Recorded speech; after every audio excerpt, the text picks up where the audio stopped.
Hello everyone, welcome back to the channel Shiksha with Diksha. तो जैसे कि हमें पता है कि मेरे चैनल पे सबको पता है कि 15 डेज 15 टेक्स्ट एडवाइसेस की प्लेलिस्ट एक बन रही है और मतलब चल रहा है, ये चैलेंज चल रहा है। तो इसमें हमारे ये जो 6th वीडियो होने वाली है, आई गेस।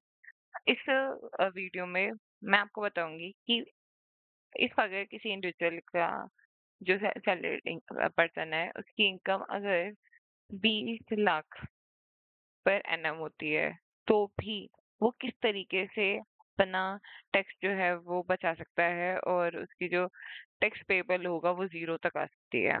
मैं यहाँ पर जो भी फिगर्स ले रही हूँ, it is based on like these all are hypothetical figures, और ये इसलिए समझाने के लिए कि जिससे आपको पता चल सके कि अगर 20 लाख तक की इनकम भी बचाई जा सकती है, तो और भी कितनी इनकम जो है अपने केस के अकॉर्डिंग हम थोड़ा सा एडजस्ट कर सकते हैं या प्लान अच्छे से कर सकते हैं। ठीक है। एंड मेरे इन सब वीडियोस का मेन मोटिव जस्ट ये है कि मैं आपको एजुकेट कर सकूं, आपको बता सकूं कि आपको अपनी पॉकेट का कैसे मैनेज करना है वाइजली। ठीक है। सारा इसमें मेरा बस मोटिव यही है, और सारे जो भी मैं आपको वेज बताऊंगी, दीज ऑल आर लीगल। कुछ भी इसमें ऐसे फालतू की चीजें नहीं है। ठीक है। तो चलो स्टार्ट करते हैं। तो यहाँ पे एक ना एग्जांपल मैंने ले रखा है, बना बना रखा है कि ग्रॉस सैलरी है कि, किसी पर्सन की 20 लाख मैंने यहाँ पे मेंशन करी हुई है। ठीक है। उसमें उसको सबसे पहले जो सैलरी पर्सन है, तो क्या क्या डिडक्शंस उसकी सैलरी स्लिप से ही, या हम मतलब हम बोलें कि उसकी सैलरी, अगर वो सैलरी पर्सन है तो उसी से हम दे सकते हैं डिडक्शंस। तो पहले ये स्टैंडर्ड डिडक्शन आ जाती है, which is under 16 section, under section 16। ठीक है। तो ये हमारा क्या है, इसमें जो भी सैलरी पर्सन है, यहाँ पे कोई मैटर नहीं करता कि कितनी कौन से सेक्टर का, ना कोई अमाउंट मैटर करती है। This is the flat deduction for all the salaried individuals. सीधा सीधे यहाँ पे ना 50,000 आपको मिल जाता है। ठीक है। 50,000 की रिडक्शन है, जितनी भी सैलरी आपकी जनरेट हुई है उसमें से आप 50,000 तो आप सीधा सीधा माइनस कर लो। ठीक है। उसके बाद हम देख सकते हैं एचआरए। एचआरए यहाँ पे बहुत बहुत इम्पोर्टेंट रोल प्ले करता है। जितना जैसे जैसे आपकी सैलरी हाई होती है, ठीक है, तो आपको सबसे एचआरए भी अपना प्लान करना चाहिए और वो सब चीजें देखनी चाहिए क्या है। इवन अगर आप कभी जॉब भी स्विच करते हैं, या भी कभी आप एचआर के साथ डिस्कशंस भी करते हैं अपनी सैलरी को लेकर के, सो ये कंपोनेंट को ना आपको अंडर एस्टिमेट बिल्कुल नहीं करना है। ध्यान से देखना है कि आपका एचआर आपकी जब सैलरी स्लिप या ऑफर जनरेट कर रहा है, तो उसमें एचआरए कितना दे रहा है। ठीक है, क्योंकि जितना वो एचआरए देगा उतना आपका यहाँ पे बेनिफिट आप ले सकते हैं। तो मैं ये चीज जो आपको बातें बता रही हूँ, ये सिर्फ और सिर्फ इसी साल के लिए नहीं है, ये आगे आने वाले कई सालों तक के लिए है। तो जब आप अपना ऑफर लेटर लेते हैं या कुछ भी अपनी सैलरीज देखते हैं, रीस्ट्रक्चर करवाते हैं, तो आप इन सब चीजों पर ध्यान दें। So as per the example, current example, हम मान के चल रहे हैं कि जो भी उसकी सैलरी है, जो कंसिडर करेंगे हम डीए वगैरह, वो सब चीजें उसकी पूरी बना करके 12 लाख बनती है। ठीक है। हमने कैलकुलेशन कर एजम्पशन ली है कि 20 लाख की उसकी पूरी है, और उसमें से जो बेसिक सैलरी और डीए है कि उसी में हमारी कैलकुलेशन होती है, दैट इज 12 लाख। ठीक है। एचआरए जो उसको रिसीव्ड हो रहा है, that is from the employer side, that is 6 lakh. ये हम एजम्पशन है हमारी। ठीक है। और एक्चुअल रेंट पेड जो है, जो वो एक्चुअल में बंदा देता है अपना रेंट, वो देता है 6,50,000 अपने पूरे साल का। ठीक है। अब हम कैलकुलेशन पता है कि तीन हमारे पास ऑप्शंस होते हैं। ठीक है। और उसमें से जो लीस्ट होता है वही हमारी एग्जेम्पशन के लिए होता है। तो पहले हम ऑप्शन देख लेते हैं क्या क्या है। पहला हम ऑप्शन आएगा कि जितना उसको एम्प्लॉयर की साइड से मिल रहा है, that is 6 lakh. Okay. Second option है कि जितना वो एक्चुअल में दे रहा है ना, उसमें से 10% उसकी पूरी ओवरऑल सैलरी का, जो भी हमारी कहते हैं कंसिडरेट सैलरी है। मैं यहाँ पे पूरी इनकम नहीं कह रही हूँ, मैं यहाँ पे बेसिक और डीए की कैलकुलेशन जो मैंने आपको बताई थी लास्ट वीडियो में, उसका 10% जो है किसमें से आप डिडक्ट कर लो, जो वो एक्चुअल में पे कर रहा है। दैट इज 6,50,000 में से 1,20,000 आप डिडक्ट करेंगे, सो आपका आ जाएगा 5,30,000। ठीक है। ये हमारा सेकंड ऑप्शन आ गया। थर्ड ऑप्शन आता है कि 50% ऑफ द दैट सैलरी। ठीक है, सैलरी प्लस डीए पार्ट। अब वो आ गया हमारा 6 लाख। तीन ऑप्शन आ गया हमारे पास, 6 लाख, 5,30,000 और 6 लाख। अगर आप देखो ये दोनों सेम ही है और इसमें सबसे लीस्ट कौन सा है? 5,30,000। सो 5,30,000 जैसे हमारा लीस्ट है, सो कितना इसको मैक्सिमम एक्सेप्शन मिल सकता है अंडर HRA? It's 5,30,000 only. ठीक है, 5,30,000 हमने यहाँ पे इसका डिडक्शन मान लिया। साथ में अगर आपका जो आप जो सैलरी पर्सन हो, वो अगर आप प्रोफेशन आपका जो है प्रोफेशनल बेसिस पे टैक्स मतलब उसका कंसिडर हो सकता है, तो यहाँ पे हम प्रोफेशनल टैक्स भी ले लेते हैं एज पर सेक्शन 16। तो वो 2,500 हमें मिल जाता है। ठीक है, देखो है तो ये बहुत छोटा अमाउंट, बट आप इसको ना ऐसे छोड़ मत दो, क्योंकि ये भी बहुत इम्पोर्टेंट रोल प्ले है इसका भी। ठीक है, साथ में ये आपने कर दिया, ये आपका खत्म हो गया। अब आप देखोगे 20 लाख में से आपने ये सॉर्ट ऑफ अमाउंट जितनी भी थी, इसको एक मैं टोटल में करके बता देती हूँ।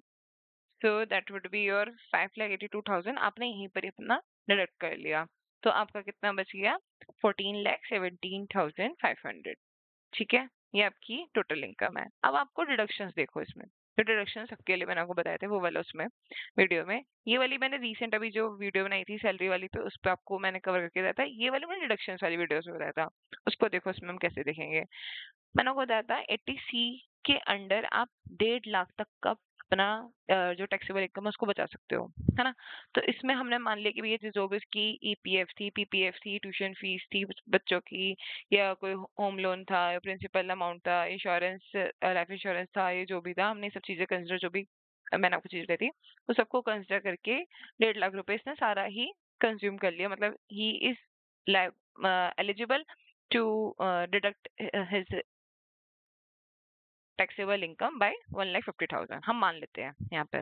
ठीक है, साथ में उसने एनपीएस भी अपना खुद से कर दिया। अच्छा, एनपीएस जो है वो अगर आपका एम्प्लॉयर देता है तो भी आपको उसका एनपीएस का बेनिफिट मिल जाएगा। अगर आप वो नहीं भी देता एक बार को, तो अगर आप खुद से भी कंट्रीब्यूट करते हो एनपीएस में अपने पेंशन के लिए, तो भी आपको बेनिफिट मिलता है, that is 50,000 extra on 80C। ठीक है, 1.5 लाख के ऊपर आपको 50,000 और एक्स्ट्रा मिल जाता है। तो हम मान के चलते हैं भैया उसने समझदार था, मेरी वीडियोस देखता था, शिक्षा विद दीक्षा को उसने सब्सक्राइब कर रखा था, तो उसने 50,000 और लगा दिया। ठीक है, और इसने लगाया तो इसको टैक्स बच गया, 50,000 इसका यहाँ पे बच गया। ठीक है, 80CCD में क्योंकि एम्प्लॉयर भी इसको एनपीएस देता था, तो 10% उसका बेसिक प्लस डीए का वो भी मिल गया। हमने बेसिक प्लस डीए ऊपर हमने बताया कि हमने we are assuming that it is 12 lakh, तो 12 लाख का 10% हमने 1,20,000 जो है वो हमने और डिडक्ट कर दिया। ठीक है, बात यहाँ तक समझ आ रही है? चलिए, अब इसके बाद क्या है, उसने मुझे हेल्थ इंश्योरेंस भी कर दिया। बात मान ली उसने मेरी, हाँ कि भाई रिक्शा बोलती है तो चलो कर लो। तो उसने हेल्थ इंश्योरेंस करा, सेल्फ स्पॉस मतलब सेल्फ और स्पाउस और चिल्ड्रन इन सबका इंक्लूड करके 25,000 उसका वो हो गया। और 25,000 इसका नॉन सीनियर सिटीजन, ज्यादा बुढ़े माँ बाप नहीं थे इसके, तो 25,000 इसको वहां से भी मिल गया। इसने हेल्थ इंश्योरेंस ले रखा था तो इसको 50,000 वो भी मिल गया। ठीक है, उसके बाद और आते हैं होम लोन इंटरेस्ट। इसने अपनी जो पॉकेट थी और अपने फाइनेंस को मैनेज कर रखा था, तो he was able to purchase property, but उसने क्या किया, उस पे लोन जो ले लिया कि भैया लोन से लूंगा, इंटरेस्ट लगाऊंगा और अपना टैक्स बचाऊंगा। समझदारी करी उसने। तो यहाँ पर आपने क्या किया, यहाँ पर आपको 2 लाख का था, 2 लाख का आपने पूरा पूरा मैक्सिमम लिमिट वो भी अपने यहाँ पे कंज्यूम कर ली। उसके बाद क्या है, हमने बाद में एग्जाम्पल के लिए हमने यहाँ पे मान लिया कि कहते हैं एजुकेशन लोन इंटरेस्ट, कोई इसकी एजुकेशन चल रही थी उसके ऊपर भी इसको इंटरेस्ट था, दैट इज 3,37,500 वो इसका, और इसको इंटरेस्ट जो था लोन के ऊपर जो इंटरेस्ट था उसका उसको रिडक्शन मिल गया। चलो जी, अच्छा, ये सब चीजें करने के बाद इसने कुछ इंटरेस्ट कमाया था अपने सेविंग बैंक अकाउंट्स में। तो वही बात, मेरा चैनल देखता था तो बुद्धि थी इसमें थोड़ी सी, तो इसने 10,000 और अपना डिडक्ट कर लिया। और कहते हैं पूरा का पूरा इसको कितने का बेनिफिट हो गया, 9,17,500 का इसको बेनिफिट हो गया है यहाँ पर। और ठीक है, इसकी टैक्सेबल इनकम कितनी हो गई? 5 लाख। 5 लाख इसकी टैक्सेबल इनकम हो गई। 5 लाख में भी हमें टैक्स तो लगता ही है, बट वो कितना लगेगा? जस्ट 12,500। और 12,500 जो होता है वो हमें सेक्शन 87A के अंडर जो है हमें रिबेट मिल जाती है। अगर आपका एग्जैक्टली 5 लाख तक अगर आप ले आते हो ना, तो गवर्नमेंट आपको रिबेट दे देती है अंडर सेक्शन 87A 12,500 के ऊपर। आपको टैक्स कितना देना पड़ा? 0। मतलब आप सिर्फ और सिर्फ आईटीआर फाइल कर रहे हो, जेब से पैसे कुछ भी नहीं जा रहे। ठीक है, तो आप देख रहे हो, ये है कमाल सारी चीजों को ढंग से देखने का। तो ये मैंने आपको बताया है कि 20 लाख की इनकम होने के बावजूद, ठीक है, सब कुछ लीगल तरीके से आप कैसे अपना टैक्स जो है मैनेज कर सकते हो। सो आई होप कि ये वीडियो आपको बहुत पसंद आई हो।